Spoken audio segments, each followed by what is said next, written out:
घणी नेमतूं? चार नेमतूं मिली वञनि उनखे ॼण दुनिया आख़िरत जी भलाई नसीब थी वई। चार शयूं, चार आदतूं, चार अशिया तव्हांजी ज़िंदगी में अचनि, इहे चार नेमतूं तव्हांखे मिलनि।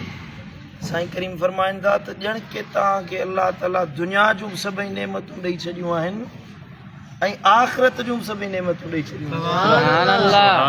अलाह ताला हर मुश्किल खां निजात अता फरमाईंदो। अर्ज़ कयो या रसूल अल्लाह उहे चार शयूं कहिड़ियूं आहिनि? साईं फरमायो पहिरीं शुक्रगुज़ार दिलि, अहिड़ी दिलि जेका शुक्रगुज़ार हुजे। ॿियो ज़िक्र करण वारी ज़बान, हिकिड़ो शुक्र करण वारी दिलि, ॿियो ज़िक्र वारी ज़बान। टियों मसाइब आलाम ॾुखनि जे मथां सब्र। चौथों नेक साले ज़ाल। चार शयूं सम्झो था। पहिरियों त शुक्रगुज़ार दिलि मिले। शुक्रगुज़ार बानो कॾहिं परेशानी न ॾिसंदो आहे। जंहिं माण्हू खे नेमतुनि ते शुक्रिये अलाह ताला जो शकुर ऐं शुक्र अदायगी जी आदत नसीब थी वञे, इन माण्हू खे अलाह ताला ॾींहों ॾींहुं वधीक इज़ाफ़ो करे नेमतूं अता फरमाईंदो आहे। सुभान अल्लाह। बेशुक्रो माण्हू लख हुअण जे बावजूद बि परेशान वेठो हूंदो। बेशुक्रो माण्हू आहे जंहिंखे शुक्र न आहे। बनी हुजे, ॿारो हुजे, दौलत हुजे, पैसो हुजे, ॾोकड़ हुजे ऐं साईं मुंहिंजा माल हुजे, इज़तूं हुजनि, बच्चा ॿार पुट औलाद घर हर शइ हुजे, पर दिलि बेशुक्री आहे त घणो बि हुनजी दिलि में पूरो समाइजी कोन सघंदो। हिनखे वञी ॿ टे हिकिड़ो चमाट त हणी अचोसि वञी। भले कंहिं शैतान जा हिनखे हथ में ॾिना आहिनि, सॼो ॾींहुं वॼाईंदा अथव तन पिया। तवजह। अर्ज़ पे कयुमि त जेकॾहिं माण्हू वटि घणाई बि हुजे, पैसो बि हुजे, माल बि हुजे, रहण जे लाइ घर बि आहे ऐं साईं मुंहिंजा ख़िदमत गुज़ार औलाद फर्मा बरदार बि आहे, पर जे शुक्र अदायगी वारी दिलि न आहे, अलाह जो शुक्र अदा नथो करे, त इहे एतिरियूं नेमतूं बि हुनखे थोरियूं महसूसु थींदियूं। सम्झो था। इहो माण्हू मुफ़लिस नज़र ईंदो आहे, इहो माण्हू तंग दस्त नज़र ईंदो आहे, इहो माण्हू साईं मुंहिंजा दुनिया में बेहाल ऐं मुहताज नज़र ईंदो, जंहिंजे अंदरि शुक्र अदायगी जी आदत न आहे। शुक्र अदा करण वारो माण्हू भली तॾे ते वेठो हुजे न, त उनजे दिलि खे अल्लाह अहिड़ी तस्कीन ॾींदो आहे जेको मुल्क जे सदर खे बि अहिड़ो सुकून न मिलंदो आहे जेको तॾे ते वेठल शुक्रगुज़ार बाने कलाक। सम्झो था। उनखे घणाई जी त तलब आहे कोन्हे का। उनजी दिलि में इहो ख़्यालु हूंदो त यार जंहिं हाल में रहा आहे मां हुन में राज़ी आहियां। मौला तो मानी खाराई तुंहिंजा एहसान, मानी मिले, रिज़िक मिले, इज़त ॾिनई, ज़िंदगी ॾिनई, सिहत ॾिनई, हर ॻाल्हि ते शुक्र अदा करे। तव्हां साईं करीम सल्लल्लाहु अलैहि वसल्लम जी हदीस ॿुधो। नबी साईं जी आदत हूंदी हुई, जा बि शइ साईं करीमनि जी ज़िंदगी में ईंदी हुई, फौरन साईं जन फरमाईंदा आहे मुंहिंजा मौला तुंहिंजा एहसान मुंहिंजे मथां हे करम नवाज़ी फरमा। सुभान अल्लाह। हाणे रसूलुल्लाह ॾींहुं राति इबादत कंदा हुया। सईदा आयशा सिद्दीक़ा अर्ज़ कयो या रसूलुल्लाह एतिरी इबादत था कयो जो तव्हांजा पेर मुबारक वरमजी था वञनि। हीअं बीहंदा हुया तॾे ते न, पेर मुबारक सुॼी वेंदा हुया, वरम पइजी वेंदा हुया, तव्हांजो उन्हनि मां खून अतरु निकिरणु शुरू थी वेंदो हुयो। साईं अर्ज़ कयो या रसूलुल्लाह तव्हांजे सदके त अल्लाह तव्हांजनि अॻियनि पोयनि उम्मतियुनि खे बख़्शे माफ़ करे छॾियो आहे। तव्हांजे करे तव्हांजा उम्मती बख़्शा वेंदा, तव्हांजा गुनहगार साईं मुंहिंजा जेके जहन्नम जन ते वाजिब थी वई, तव्हांजे सदके अल्लाह उन्हनि खे बख़्शे छॾींदो। तंहिं बावजूदि तव्हां एॾी इबादत था कयो, एॾो ज़िक्र फ़िक्र था कयो, एॾो अलाह खे था यादि कयो। साईं ने फरमायो अफला अकूनु अब्दन शकूरा। आयशा छा मां अल्लाह जो शुक्रगुज़ार बानो न बणिजां? सुभान अल्लाह। शुक्रगुज़ार बानो न बणिजां जे मूंखे हेॾियूं नेमतूं अता फरमायूं आहिनि। सम्झो था। इहो फ़र्क़ु आहे बेशुक्रे शुक्र अदायगी करण वारे माण्हू में। बेशुक्रो माण्हू घणाई जे बावजूद परेशान हूंदो आहे। शुक्रगुज़ार माण्हू अल्लाह जी नेमतुनि खे ॾिसण वारो माण्हू थोरे में बि राज़ी रहंदो आहे, थोरे में बि ख़ुशि रहंदो आहे। अल्लाह ताला हुनखे ख़ुशी ॾींदो आहे। इन जे करे साईं फरमायो पहिरीं आदत इहा अपनायो जो दिलि शुक्रगुज़ार पैदा कयो। ॿियो त ज़बान तव्हांजी अल्लाह जे ज़िक्र वारी हुजे। ज़बान छा हुजे? ज़िक्र वारी हुजे। ज़बान सां घणो अल्लाह खे यादि कयो, ज़िक्र कयो। ज़िक्र मां मुराद आहे त पंहिंजी ज़बान खे अहिड़े कम में इस्तेमालु न कयो जेका गुनाहनि जे लाइ इस्तेमालु थिए, ग़ीबत करे, गिला करे, साईं मुंहिंजा नाशाइस्ता ॻाल्हाए। इहा ज़बान आहे जेका माण्हू जूं दिलियूं आज़ारींदी आहे। इहा ज़बान आहे जेका कूड़ ॻाल्हाईंदी आहे, कूड़ी शाइरी ॾींदी आहे। तव्हां अंदाज़ो लॻायो केतिरा गुनाह आहिनि असांजे मुआशिरे जा जेके हिन हिकिड़ी ज़बान सां जुड़ियल आहिनि। सम्झो था, हिकिड़ी ज़बान सां जुड़ियल आहिनि। नबी साईं फरमायो आहे त हिन ज़बान जी हिफ़ाज़त कयो। तव्हां हिन ज़बान जी मूंखे ज़मानत ॾियो, तव्हांजे जन्नत में वञण जो ज़ामिन मां मोहम्मद करीम आहियां सुभान अल्लाह सल्लल्लाहु तआला अलैहि वसल्लम। असांजा क़िबला आलम हिकिड़ो मिसाल ॾींदा आहिनि। ॾिसो, जेका शइ जेतिरी ख़तरनाक हूंदी आहे उन जी हिफ़ाज़त बि ओतिरी वधीक कई वेंदी आहे। मिसाल तौरु हिकिड़ो साईं मुंहिंजा पिस्टल आहे, बंदूक आहे, मथां को ॿार इस्तेमालु करे उनखे माण्हू लिकाए रखंदो आहे, महफ़ूज़ जॻह में रखंदो आहे त कंहिं गैर जे हथ में न अची वञे, को ग़लति इस्तेमालु न करे। नंढड़ी पिस्टल आहे, पर उन जी जॻह ते एटम बम हुजे, उनजी त गवर्नमेंट साईं मुंहिंजा फ़ौज वॾो साईं मुंहिंजा जथो हूंदो आहे जेको उनजी हिफ़ाज़त कंदो आहे। ऐं अहिड़ा माण्हू हिफ़ाज़त कंदा आहिनि जंहिं ताईं ॿियो केरु पहुची न सघे, छो त उहा ख़तरनाक शइ आहे। हिकिड़ो ज़रो किरोड़नि माण्हुनि जे लाइ नुक़सान जो सबबु बणिबो आहे। सम्झो था, उन जे लाइ कोट, किला, हिसार, हिफ़ाज़त अञा वधीक हूंदी आहे। ईअं ई असांजे क़िबला आलम फरमाईंदा आहिनि त ज़बान एतिरी ख़तरनाक आहे जो अल्लाह ताला हिन जा 2 बंद ऐं कोट बणाया आहिनि। इहा ज़बान आहे न, अॻ में हुनजे ॾंदनि जो हिकिड़ो बंदि अलाह ठाहियो आहे, उन खां पोइ वरी चपनि जो हिकिड़ो बंदि अलाह ताला ठाहियो आहे। जॾहिं ॻाल्हायो त सोची सम्झी ॻाल्हायो त को गुनाह त नथो ॻाल्हायां, को ग़लति लफ़्ज़ त नथो ॻाल्हायां, को बुरो लफ़्ज़ त नथो ॻाल्हायां, अहिड़ो लफ़्ज़ त न आहे जेको क़ुर जे ख़िलाफ़ु हुजे, हदीस जे ख़िलाफ़ु हुजे। इहा ज़बान आहे जेका काफ़िर खे मुस्लमान बणाईंदी आहे, मुस्लमान खे काफ़िर बणाईंदी आहे। सम्झ में अचे थी ॻाल्हि? इहा ज़बान आहे न। हाणे हिकिड़ो कलमो शरीफ़ को काफ़िर पढ़े, हिंदू, ईसाई, बुत परस्त पढ़े, चवे ला इलाहा इल्लल्लाह मुहम्मदुर रसूलुल्लाह, मुस्लमान थियो कि कोन थियो? हिकिड़ो लफ़्ज़, हिकिड़ो कलमो पढ़ी मुस्लमान थियो। इहा ज़बान जे ज़रिए पढ़ंदो। ज़बान इंसान खे मुस्लमान कंदी आहे, मोमिन बणाईंदी आहे। ज़बान इंसान खे गुनाहगार बणाईंदी आहे। इन जे करे बुज़ुर्गनि फरमायो त जे अजायो ॻाल्हाईंदासीं, गुफ़्तगू कंदासीं, या ज़बान पई बक बक कंदी, गुनाह वेठी कंदी, ग़ीबतूं ऐं गिलाऊं वेठी कंदी, इन खां सुठो आहे त इन ज़बान खे अल्लाह जे ज़िक्र में हिराए छॾियो। सुभान अल्लाह। इन ज़बान सां वेही अल्लाह जो ज़िक्र कयो, तहलील कयो, तस्बीह बयानु कयो, अल्लाह जी हम्द बयानु कयो, अल्लाह जी तकबीर बयानु कयो, सुठियूं ॻाल्हियूं ॻाल्हायो, सुठो सुठो ज़िक्र कयो। अजायो वेहण खां अल्लाह जो ज़िक्र वेही कयो, नबी सोने ते दुरूद वेही पढ़ो।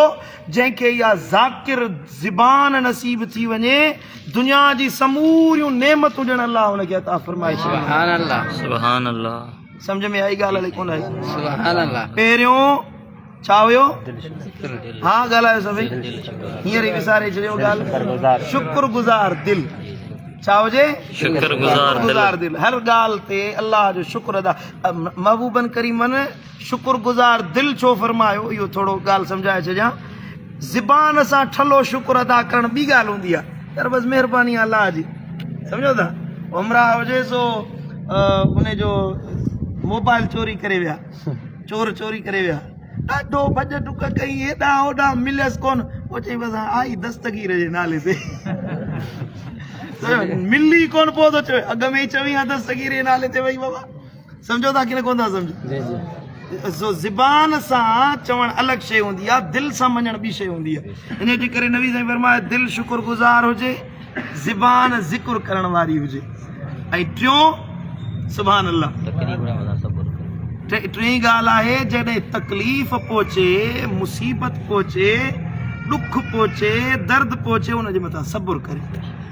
सब्र करण वारो माण्हू कॾहिं बि अल्लाह वटां मायूसी कोन ॾिसंदो आहे, अल्लाह वटां नाउमीदी न ॾिसंदो आहे। जंहिं माण्हू मुसीबत ते सब्र कयो न, गोया के पंहिंजो मामिलो पंहिंजे अल्लाह जे हवाले कयो, पंहिंजी मुसीबत, पंहिंजे सिर ते आयल ॾुख, गोया के सब्र करण वारे माण्हू। हिकिड़ो माण्हू अचे थो पियो, रस्ते में कंहिं गार ॾिनी, गुथो लफ़्ज़ ॻाल्हायो, हाणे वराए गार ॾे हिन जो मतिलबु आहे त हिन जवाबु ॾिनो सब्र कोन कई, जे सब्र कई हिन जो मतिलबु आहे त हुन गार ॾिनी, हिन सब्र करे ख़ामोश थी वियो, चयो त मां मूं पंहिंजो मामिलो पंहिंजे अलाह जे हवाले करे छॾियो। हाणे तो जो जवाबु न ॾिनो त तुंहिंजे पारां वरी तुंहिंजो बदिलो हुन माण्हू खां अलाह पाण वठंदो। ऐं ॿुधायो जे अलाह तुंहिंजो बदिलो वठे त अलाह वधीक ताक़तवर आहे न, असां खां अलाह वधीक कुवत वारो आहे न, अलाह वटि वधीक पावर आहे, अलाह वटि वसाइल वधीक आहिनि। असां त ख़सीस इंसान आहियूं, असांजी का हैसियत न आहे। इन जे करे जॾहिं का मुसीबत अचे त उन ते सब्र कयो। मदीने वारे साईं फरमायो इन माण्हू खे ॼण अलाह जी सभई नेमतूं मिली वियूं आहिनि। चोथों साले ज़ाल, नेकोकार साले फर्मा बरदार ज़ाल मिली वञे त इहो दुनिया जी वॾे में वॾी नेमत आहे। मदीने वारे साईं जा लफ़्ज़ ॾिसो, चूंडे चूंडे ज़िंदगी जो निचूड़ हिननि चइनि लफ़्ज़नि में बयानु कयो। सम्झो था, होॾां हिकिड़ा मामलात हुया जेके रूहानी, पहिरियां ॿ ज़बान ऐं दिलि जी ॻाल्हि रूह सां जुड़ियल हुई त रूहानी ॻाल्हियूं, हेॾां दुनियावी ॻाल्हियूं आहिनि। इंसान जे ॾुख सुख जो मामिलो हुनजे घर सां जुड़ियल हूंदो आहे। सम्झो था, हज़रत शेख सादी रहमतुल्लाह अलैह फरमायो त बुरी ज़ाल नेक मर्द जे लाइ जहिड़े ई जहन्नम जी बाहि आहे।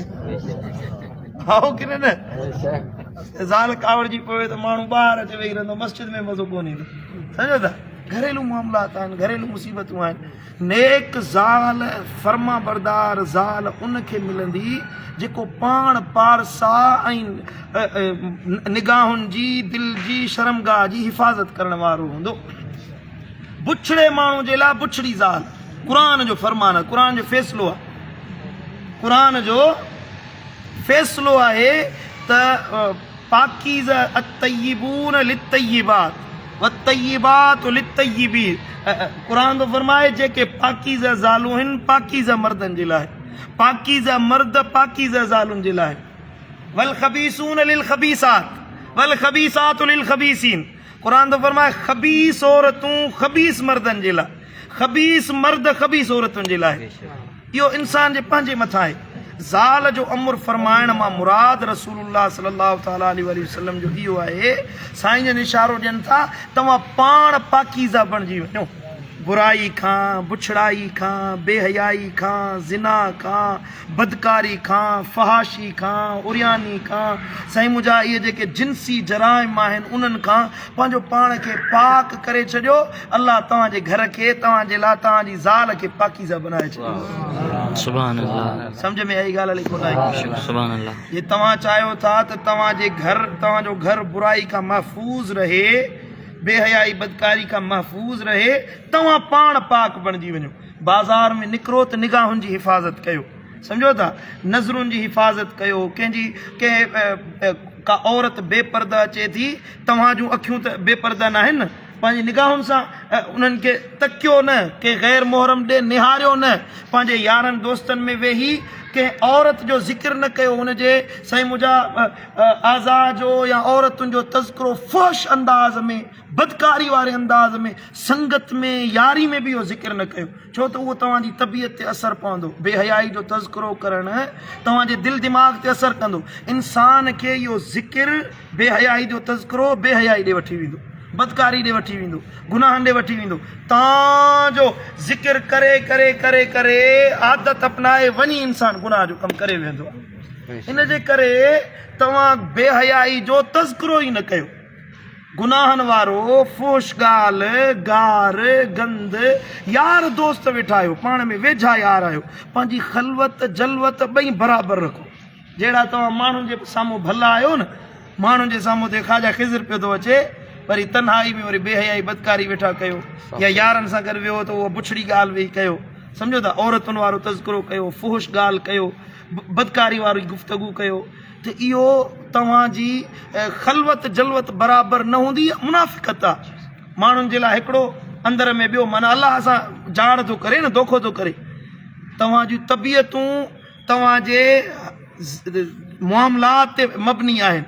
जहिड़ो माण्हू पाण भलो हूंदो, पाकीज़ा हूंदो, अलाह ताला हुन सां तअल्लुक़ात जोड़ण वारनि खे पाकीज़ा बनाए छॾींदो। सुभान अल्लाह। मुंहिंजा दोस्तो, जीअं जिस्म खे धोअण पाक करणु ज़रूरी आहे, तव्हां चाहींदो तव्हांजे जिस्म ते गंदगी लॻल हुजे, तव्हां क़ज़ाए हाजत जे लाइ वञो ऐं इस्तिंजा करण खां ॿाहिरि निकिरी अचो, इहो तव्हां सहंदो, तव्हां बर्दाश्त कंदो? गंदगी जिस्म ते लॻल हुजे या किरपिटी खणी पंहिंजे जिस्म ते मलींदो? ईअं तव्हां माना सोचींदे ई किराहत थी अचे, बुराई थी महसूस थिए, सोचींदे इंसान खे ग़लति तसवुर थो अचे केरु माण्हू गंदगी खे खणी पंहिंजे जिस्म ते कपिड़नि ते जिस्म ते मलींदो। जेको माण्हू बदकारी जी गुफ़्तगू थो करे न, इहो गोया के पंहिंजे जिस्म ते इहा किरपिटी पंहिंजे जिस्म ते मले रहियो आहे या गंदगी थो पंहिंजे जिस्म ते हणे। मुंहिंजा दोस्तो, जीअं जिस्म खे पाक रखो था तीअं पंहिंजे ख़यालात खे पाक रखो, पंहिंजे नफ़्स खे पाक रखो।